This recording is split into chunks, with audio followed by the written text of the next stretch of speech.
Welcome to Pratap classes. दोस्तों, Pratap classes के YouTube channel पर आपका स्वागत है। तो आज है संडे और संडे के दिन आपको मिलने जा रही है वीकली करंट अफेयर्स की क्लास। तो आज अपने 1 से लेकर 6 अप्रैल 2025 तक टॉप से टॉप जो 50 क्वेश्चन हैं वो अपने रिवीजन करेंगे, क्योंकि साप्ताहिक करंट अफेयर्स की क्लास आज की रहने वाली है। क्योंकि जैसे ही संडे आता है तो संडे के दिन अपने पीछे का जो एक सप्ताह का करंट है उसको अपने रिवाइज करते हैं। तो आज अपने सिर्फ वीकली करंट अफेयर्स 2025 का रिवाइज करेंगे, वो भी 1 से लेकर 6 अप्रैल 2025।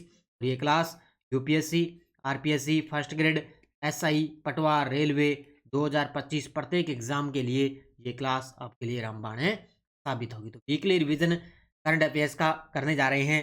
तो सभी साथी एक बार कर दें सेशन को लाइक शेयर। सभी साथियों को गुड मॉर्निंग। और इसके अलावा डेली आपको टेस्ट वगैरह मिल ही रहा है। कल हमने इसके अंदर राजस्थान का टेस्ट वगैरह पीडीएफ वगैरह अपलोड हो गया, जो अपनी फर्स्ट ग्रेड की टेस्ट सीरीज चल रही है उसके अंदर। और इसमें daily test, daily PDF, weekly test, monthly test आपको मिल चुका है। और कल मार्च महीने की पीडीएफ भी अपलोड हो चुकी है। वार्षिक करंट 2025 है, इसके अंदर पूरे मार्च महीने की पूरे फैक्ट के साथ में पीडीएफ अपलोड हो चुकी है। इसके अलावा जो चतुर्थ श्रेणी कर्मचारी, ड्राइवर, वाहन चालक है, अपनी टेस्ट सीरीज चल रही है उसके अंदर भी पीडीएफ अपलोड है। राजस्थान का टेस्ट अपलोड हो गया मंथली का, और फर्स्ट ग्रेड के अंदर भी अपलोड हो चुका है। सबसे ज्वाइन करो प्रताप क्लासेस का ऐप डाउनलोड करके, वहाँ से आप मात्र से मात्र 50 रुपये के अंदर आप ये टेस्ट सीरीज ज्वाइन कर सकते हैं। स्टार्ट कर दें आज की क्लास। सभी साथी कर दें एक बार सेशन को लाइक शेयर। पहला क्वेश्चन आपके सामने, पर्यावरण 2025 राष्ट्रीय सम्मेलन का उद्घाटन भारत की राष्ट्रपति द्रौपदी मुर्मू ने किस स्थान पर किया है? पर्यावरण 2025 राष्ट्रीय सम्मेलन का उद्घाटन भारत की राष्ट्रपति द्रौपदी जी मुर्मू ने कहाँ पर किया? तो ये किया है नई दिल्ली के अंदर। कहाँ पर किया? नई दिल्ली के अंदर। इसका आयोजन चला था 29 से लेकर 30 मार्च 2025 तक। और इसका जो आयोजक है वो है राष्ट्रीय हरित अधिकरण। कौन सा है? राष्ट्रीय हरित अधिकरण, एनजीटी। इसका आयोजक आयोजक था जिसने राष्ट्रीय सम्मेलन का उद्घाटन किया पर्यावरण 2025 का। Chief of defence staff CDS general Anil Chauhan ने टेक कृति 2025 का उद्घाटन कहाँ किया? तो अपने देश के वर्तमान में दूसरे सीडीएस हैं अनिल चौहान, इन्होंने टेक कृति 2025 का उद्घाटन कहाँ पर किया? तो ये किया है आईआईटी कानपुर के अंदर। ऑप्शन नंबर सी, कहाँ पर किया? आईआईटी कानपुर के अंदर। ये है एशिया का सबसे बड़ा अंतर महाविद्यालय तकनीकी और उद्यमिता महोत्सव का उद्घाटन किया ये। ठीक है, कहाँ पर है? आईआईटी कानपुर के अंदर। केंद्र सरकार ने भारतीय विदेश सेवा आईएफसी की अधिकारी निधि तिवारी को किस पद पर नियुक्त किया है? केंद्र सरकार ने भारतीय विदेश सेवा की एक अधिकारी है जिनका नाम क्या है? निधि तिवारी। इनको किस पद पर नियुक्त किया? तो ये बन चुकी है प्रधानमंत्री मोदी जी की निजी सचिव। प्रधानमंत्री मोदी जी की निजी सचिव ये बन चुकी है। तो ये 29 मार्च 2025 को इनकी नियुक्ति की घोषणा की जा चुकी। भारतीय सेना ने प्रचंड प्रहार त्रिसेवा एकीकृत बहुक्षेत्र युद्धाभ्यास कहाँ आयोजित किया था? भारतीय सेना ने प्रचंड प्रहार त्रिसेवा एकीकृत जो बहुक्षेत्र युद्धाभ्यास है ये कहाँ पर आयोजित किया? अरुणाचल प्रदेश के अंदर। ऑप्शन नंबर सी, कहाँ पर आयोजित किया गया? अरुणाचल प्रदेश में। और इसका जो आयोजन है वो पूर्वी कमान द्वारा आयोजित किया गया था। बस रिवीजन करना है, आज संडे है सिर्फ। केंद्रीय गृह और सहकारिता मंत्री अमित शाह ने किस ऐप आधारित टैक्सी सेवा की शुरुआत की है? केंद्रीय गृह और अपने सहकारिता मंत्री हैं अमित शाह जी, उन्होंने किस ऐप आधारित टैक्सी सेवा की शुरुआत की? तो वो की है सहकार की शुरुआत की है। सहकार नामक एक टैक्सी सेवा की शुरुआत की है। तो उत्तर क्या हो जाएगा? Option number B. Hurun global rich list 2025 में एशिया की अरबपति राजधानी का ताज किसने अपने नाम किया है? रून ग्लोबल रिच लिस्ट 2025 में एशिया की अरबपति राजधानी का ताज है वो अपने नाम कर लिया संघाई ने। संघाई कहाँ पर है? चीन के अंदर है। बात आई है एशिया की, एशिया के अंदर आता है चीन। उसके अंदर एक संघाई शहर है, उसने अरबपतियों के मामलों में सबसे टॉप स्थान हासिल किया। और अगर अपने भारत के इसमें इसने किसने पीछे छोड़ा है? मुंबई को। मुंबई को पीछे छोड़ते हुए संघाई है वो एशिया की अरबपति राजधानी का ताज अपने नाम कर लिया है। भारत है 284, आपको याद होगा मैंने अच्छे तरीके से बताया था। भारत है 284 अरबपतियों के साथ विश्व स्तर पर तीसरे स्थान पर है। कौन से स्थान पर है? तीसरे स्थान पर है। अगला, L&T फाइनेंस लिमिटेड ने किस भारतीय क्रिकेटर को अपना ब्रांड एम्बेसडर घोषित किया है? L&T फाइनेंस लिमिटेड ने किस भारतीय क्रिकेटर को अपना ब्रांड एम्बेसडर बनाया? तो ये बनाया है जसप्रीत बुमराह को। किसको बनाया है? जसप्रीत बुमराह को। 37वां कथक महोत्सव 2025 कहाँ आयोजित किया गया था? बड़ा गजब का प्रश्न है। 37वां कथक महोत्सव 2025 है, ये कहाँ पर आयोजित किया गया? तो ये किया गया था नई दिल्ली के अंदर। और आयोजित किया गया नई दिल्ली के अंदर। विश्व की नंबर 1 टेनिस खिलाड़ी आर्याना संबालेका ने 2025 मियामी ओपन का खिताब किस खिलाड़ी को हराकर जीता है? वेरी वेरी इंपॉर्टेंट प्रश्न है और बड़ा ही गजब का प्रश्न है और पक्का एग्जाम के अंदर टपकेगा। तो विश्व की नंबर 1 टेनिस खिलाड़ी है आर्याना संबालेका। इन्होंने 2025 का मियामी ओपन का खिताब जीत लिया है। तो किसको हराया? जेसिका पेगुला को। ऑप्शन नंबर बी, किसको हराया था? जेसिका पेगुला को हराकर इन्होंने खिताब जीता है। और पुरुषों के अंदर याद होगा आपको, पुरुषों के अंदर किसने जीता है? पुरुषों के अंदर एक खिलाड़ी है जेकब मैनसिक। याद होगा आपको, जेकब मैनसिक, जिन्होंने नोवाक जोकोविच को हराकर मियामी ओपन में पुरुष एकल का खिताब जीता है। महिला वाला और पुरुष वाला दोनों याद रखना अच्छे तरीके से। भारत ने म्यांमार में भूकंप के बाद मानवीय सहायता के लिए कौन सा ऑपरेशन शुरू किया है? भारत ने म्यांमार में भूकंप के बाद मानवीय सहायता के लिए कौन सा ऑपरेशन शुरू किया? वो किया है operation Brahma. Option number B, कौन सा किया है? ऑपरेशन ब्रह्मा। क्योंकि म्यांमार के अंदर भूकंप के झटके महसूस किए गए और इसके अलावा तो वहाँ पर उनकी सहायता के लिए कौन सा ऑपरेशन शुरू कर दिया? ऑपरेशन ब्रह्मा। भारत और अमेरिका के बीच चतुर्थ टाइगर ट्रम्प अभ्यास कब से कब तक आयोजित किया गया है? अभी भी चल रहा है। ये चल रहा है 1 से लेकर 13 अप्रैल 2025 तक चलेगा। 1 से लेकर 13 अप्रैल 2025। और ये जो पूर्वी तट है ना, भारत का पूर्वी तट है, वहाँ पर इसका आयोजन चल रहा है। जैसे पहला चरण तो इसका विशाखापट्टनम में चल रहा है और दूसरा चरण चल रहा है काकीनाडा तट के पास आंध्र प्रदेश में, वहाँ पर चल रहा है। तो 1 से लेकर 13 अप्रैल 2025 भारत और अमेरिका के बीच चतुर्थ टाइगर ट्रम्प अभ्यास भी चल रहा है वर्तमान में। निम्नलिखित कथनों पर विचार करें। अब निम्नलिखित कथनों पर विचार करना है और इसके अंदर आपको सही विकल्प चुनना है। देखो पहला कथन, स्पेस एक्स ने फ्रेम 2 मिशन को सफलतापूर्वक लॉन्च किया, जो पृथ्वी की ध्रुवीय कक्षा में जाने वाला पहला मानव अंतरिक्ष मिशन है। बिल्कुल सही है। इस मिशन को नासा के केनेडी स्पेस सेंटर से फॉल्कन 9 रॉकेट के जरिए प्रक्षेपित किया गया। बिल्कुल सही है। पहला दूसरा दोनों। फ्रेम 2 मिशन में पूरी तरह नागरिकों की टीम शामिल है और ये 90 डिग्री पोलर ऑर्बिट से 3 से 5 दिनों की अंतरिक्ष यात्रा करेगा। तो 90 डिग्री जो पोलर ऑर्बिट है वो 3 से लेकर 5 दिनों की अंतरिक्ष के अंदर यात्रा करेगा। तो ये तीनों के तीनों कथन बिल्कुल सही है। तो इसको अच्छे तरीके से याद कर लेना, सारे कथन बिल्कुल सही है। पंजाब सरकार ने किस स्थान को एक प्रमुख पर्यटन केंद्र के रूप में विकसित करने की योजना बनाई है? पंजाब सरकार ने किस स्थान को एक पर्यटन केंद्र के रूप में विकसित करने की योजना बनाई? तो जिसका नाम क्या है? नंगल। कौन सा स्थान है? नंगल स्थान है ये, जिसको क्या है? पर्यटन केंद्र के रूप में इसको स्थापित करने की योजना बनाई है।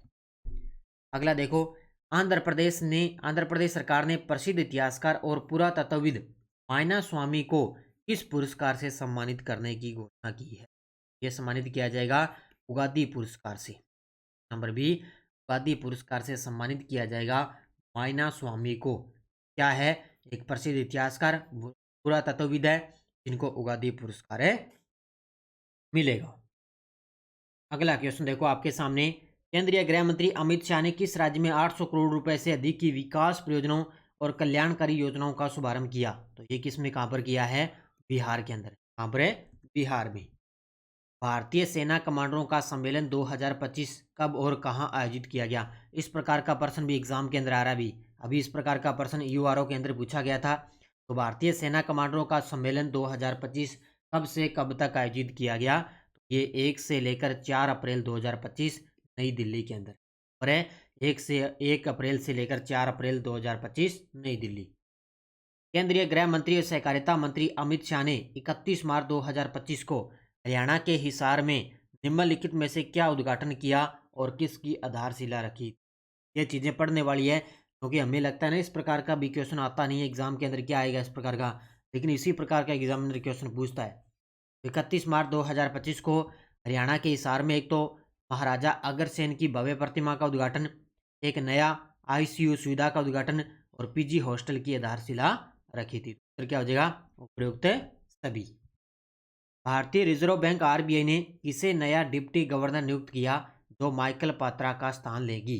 भारतीय रिजर्व बैंक जो वर्तमान में इसके 26वें आरबीआई के गवर्नर हैं संजय मल्होत्रा, उन्होंने नया डिप्टी गवर्नर नियुक्त कर दिया जो माइकल पात्रा का स्थान लेंगे।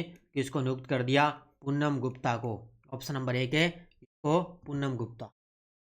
शर्ली बोचवे ने 1 अप्रैल 2025 को किस संगठन की महासचिव के रूप में कार्यभार संभाला है? शर्ली बोचवे ने 1 अप्रैल 2025 को किस संगठन की महासचिव के रूप में कार्यभार संभाला? तो ये बनी है कॉमनवेल्थ ऑफ नेशन की महासचिव के रूप में इन्होंने कार्यभार संभाला है। क्या नाम है इनका? शर्ली बोचवे। और आपको पता है वो इस पद पर आसीन होने वाली पहली अफ्रीकी महिला बन चुकी है, पहली अफ्रीकी महिला बन चुकी है और ये 7वीं महासचिव के रूप में कार्यभार संभाला है इन्होंने। नाविका सागर परिक्रमा द्वितीय अभियान के चौथे चरण को पूरा करने के बाद भारतीय नौसेना की नाव INSSV तारिणी ने किस शहर में प्रवेश किया है? तो ये तो काफ़ी लंबे से अभ्यास चल रहा है जिसकी शुरुआत हुई थी 2 अक्टूबर 2024 से और ये पूरा होने की उम्मीद है मई 2025। ये अभियान होगा मई 2025 में पूरा। और ये कहाँ पर पहुंचा है? केप टाउन दक्षिण अफ्रीका के अंदर ये नाविका पहुंच चुकी है। INS तारिणी ये पहुंच, चौथा चरण चल रहा है, ये केप टाउन है अफ्रीका। उत्तराखंड के मुख्यमंत्री पुष्कर सिंह धामी ने कितने स्थानों के नाम बदलने की घोषणा की है? बड़ा गजब का प्रश्न है और मैंने सारे के सारे अच्छे तरीके से आपको नाम मैंने बताए थे। तो कितने? 15 स्थानों के नाम बदलने की घोषणा कर दी है और नाम जिनके बदले गए वो भी मैंने आपको पूरी डिटेल के साथ में करवा दिए। अब मुख्य मुख्य देखो क्या क्या है। हरिद्वार जिले में कौन सा स्थान शिवाजी नगर के नाम से जाना जाएगा? हरिद्वार जिले में कौन सा स्थान है जो शिवाजी नगर के नाम से जाना जाएगा? तो इसका उत्तर क्या हो जाएगा? औरंगजेबपुर। 3-4 क्वेश्चन मैं बना के लेके आया हूँ कि किसको किस नाम से जाना जाएगा, तो औरंगजेबपुर है वो शिवाजी नगर के नाम से जाना जाएगा। अगला, देहरादून जिले में पीरवाला का नया नाम क्या होगा? देहरादून जिले में पीरवाला जो स्थान है उसका नया नाम क्या होगा? केसरी नगर। ऑप्शन नंबर बी, क्या नाम होगा? केसरी नगर। बाकी मैंने जो सुबह उस दिन क्लास मैंने लगवाई थी पूरी डिटेल के साथ में सभी मैंने 15 के 15 स्थान आपको अच्छे तरीके से करवाए थे। अगला, नैनीताल जिले में नवाबी रोड का नया नाम क्या रखा जाएगा? नैनीताल जिले में नवाबी रोड का नया नाम क्या रखा जाएगा? तो ये रखा जाएगा अटल मार्ग। ऑप्शन नंबर बी, क्या नाम रखा जाएगा? अटल मार्ग रखा जाएगा। उधम सिंह नगर जिले में सुल्तानपुर पट्टी नगर पालिका का नया नाम क्या रखा जाएगा? उधम सिंह नगर जिले में सुल्तानपुर पट्टी नगर पालिका का नया नाम क्या रखा जाएगा? तो एक रखा जाएगा कौशल्यापुरी। ऑप्शन नंबर 1 है, क्या नाम रखा जाएगा? कौशल्यापुरी। तो ये 15 स्थान है मुख्य मुख्य, वो मैंने उस दिन करवा दिए, लेकिन 3 से 4 क्वेश्चन मैं आज बना के लेके आया हूँ जो अच्छे तरीके से याद करने। भारत ने 2025 सीनियर एशियाई कुश्ती चैंपियनशिप में अमान के अंदर कितने पदक जीते हैं? भारत ने 2025 सीनियर एशियाई कुश्ती चैंपियनशिप के अंदर अमान के अंदर कितने पदक जीते? 10 पदक जीते। और इसके अंदर एक स्वर्ण पदक जीतने वाली खिलाड़ी थी जिनका नाम क्या था? भी स्वर्ण पदक जीतने वाली खिलाड़ी थी जिनका नाम था मनीषा भनवाला। कौन थी? मनीषा भनवाला। भनवाला, जिन्होंने महिलाओं की 62 किलोग्राम श्रेणी के अंदर इन्होंने स्वर्ण पदक जीता था। वित्त मंत्री निर्मला सीतारमण ने 1 अप्रैल 2025 को नई दिल्ली में किस पोर्टल का शुभारंभ किया है? 1 अप्रैल 2025 को नई दिल्ली में किस पोर्टल का शुभारंभ किया? तो नीति NCER स्टेटस इकोनॉमिक फोरम की शुरुआत है। तो क्या हो जाएगा? Option number 1। निखिल सिंगल एक मीडिया रणनीतिकार बिगर मीडिया वर्ल्ड वाइड के संस्थापक हैं, इनको कौन सा पुरस्कार प्राप्त हुआ है? निखिल सिंगल जो एक मीडिया रणनीतिकार और मीडिया वर्ल्ड वाइड के संस्थापक है, इनको मिला है उत्तर प्रदेश अनमोल रत्न पुरस्कार से सम्मानित। और क्या हो जाएगा? और बी। भारत सरकार द्वारा कुंभकोणम पान पत्ता चाउर और थोलबई फूलों की माला कन्याकुमारी, इन दोनों को जीआई टैग प्रदान करने की घोषणा की। तो अब तमिलनाडु के कुल कितने उत्पादों को जो है जीआई टैग है पहुंच चुका है? तो ये टोटल इनकी संख्या कितनी हो गई? 62 तक इसका आंकड़ा पहुंचे। तो यानी कि तमिलनाडु में टोटल 62 जीआई उत्पादों की संख्या हो चुकी है। अभी दो ताजा, एक तो कुंभकोणम पान पत्ता और एक है थोलवई फूलों की माला, इन दोनों को जीआई टैग मिला है। प्रधानमंत्री मोदी ने 30 मार्च 2025 को छत्तीसगढ़ के बिलासपुर में कितने रुपए की विकास परियोजनाओं का शिलान्यास और उद्घाटन किया है? कहां पर किया? ये किया है 33,700 करोड़ रुपए। अभी आपको पता है पिछले एक दो दिनों से मोदी जी थाईलैंड की यात्रा पर है, क्योंकि छठा बिम्स्टेक शिखर सम्मेलन कहाँ पर हो रहा है? थाईलैंड के अंदर। वहां पर छत्तीसगढ़ के बिलासपुर में इन्होंने 33,700 करोड़ रुपए की परियोजनाओं की आधारशिला रखी। भारतीय खिलाड़ी वंदना कटारिया ने खेल से संन्यास लिया है, इनका संबंध किस खेल से है? ये खिलाड़ी हैं वंदना कटारिया, खेल से संन्यास ले लिया। तो किसकी खिलाड़ी है? ये है हॉकी की खिलाड़ी। किसकी खिलाड़ी है? हॉकी की खिलाड़ी। और ये ओलंपिक में हैट्रिक लगाने वाली पहली भारतीय महिला भी है। कौन सी? वंदना कटारिया। आदित्य बिड़ला मेमोरियल पोलो कप 2025 के विजेता कौन है? आदित्य बिड़ला मेमोरियल कप 2025 के विजेता हैं Rajnigandha achievers. Option number C. कौन है? राजनिगंधा अचीवर्स इसके विजेता हैं। वक्फ संशोधन बिल 2025 में लोकसभा और राज्यसभा में कितने वोटों से इसे पारित किया गया? और कल मैंने आपको इसकी पूरी डिटेल करवा दी अच्छे तरीके से, क्योंकि पूरा ये चर्चा में है बिल 2025, और इसमें मैंने कल पूरी डिटेल बता दी। तो लोकसभा के अंदर ये 288 पक्ष और इसके विपक्ष में थे 232 पक्ष में वोट पड़े, और राज्यसभा में 128 पक्ष में थे और 95 विपक्ष वोटों से ये पारित है। बता, पहले लोकसभा से मंजूरी मिली, फिर राज्यसभा से मंजूरी मिली, और अब कल शाम को राष्ट्रपति से भी इसको मंजूरी मिल चुकी है। यानी कि अब ये कानून बन गया, यानी कि अब ये एक कानून बन चुका है। अब इसके अंदर सरकार लागू करेगी कि इसके अंदर या क्या कुछ किया जाएगा, क्या कुछ नहीं किया जाएगा, सारा सिस्टम पता लग जाएगा। ठीक है, तो राष्ट्रपति ने भी इसको मंजूरी दे दी है, तो ये एक प्रकार का भी ये कानून बन चुका है। उत्तर क्या हो जाएगा? Option number 1। 2025 यूएनसीटीएडी प्रौद्योगिकी और नवाचार रिपोर्ट के अनुसार वैश्विक नेटवर्क तत्परता सूचकांक में भारत की रैंकिंग क्या है? भारत की रैंकिंग क्या है? तो इसके अंदर भारत है 36वें स्थान पर। नंबर बी, 36वें स्थान पर।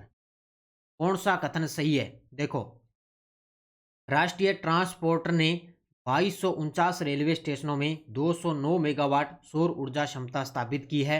ये आंकड़े याद रखने हैं, सेम टू सेम। राजस्थान में सौर संयंत्र प्रतिष्ठानों की संख्या 275 है, जो पहले स्थान पर है। पिछले 5 वर्षों में सौर संयंत्र प्रतिष्ठानों में 2.3 गुना वृद्धि।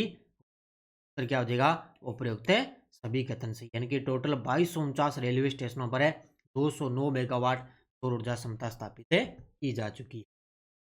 बिहार में कनेक्टिविटी और कृषि सिंचाई को बढ़ावा देने के लिए प्रधानमंत्री मोदी की अध्यक्षता में आर्थिक मामलों की कैबिनेट समिति ने कौन सी 2 प्रमुख बुनियादी ढांचा परियोजना को मंजूरी दी? वो है एक तो पटना आरा सासाराम कॉरिडोर, दूसरा है कोसी मेची अंतरराज्यीय लिंक परियोजना है। इन दोनों को मंजूरी दी जा चुकी है। उत्तर ऑप्शन नंबर। प्रधानमंत्री मोदी को थाईलैंड की पीएम पेंथोगातार्न सिनवात्रा ने कौन सा उपहार दिया है? तो मैंने बताया छठा बिम्स्टेक शिखर सम्मेलन है वो थाईलैंड के अंदर हो चुका है, तो उसी में थाईलैंड की यात्रा पर रहे मोदी जी। तो वहाँ पर जो थाईलैंड की जो पीएम है पेंथोगातार्न सिनवात्रा, उन्होंने मोदी जी को उपहार दिया है द वर्ल्ड त्रिपिटिक सजया फोनेटिक एडिशन। ये मोदी जी को उपहार के अंदर दिया है। उत्तर क्या हो जाएगा? Option number B. युवा स्मारक के संस्थापक आकर्ष श्राफ को किस क्षेत्र में योगदान के लिए राष्ट्रीय युवा पुरस्कार से सम्मानित किया?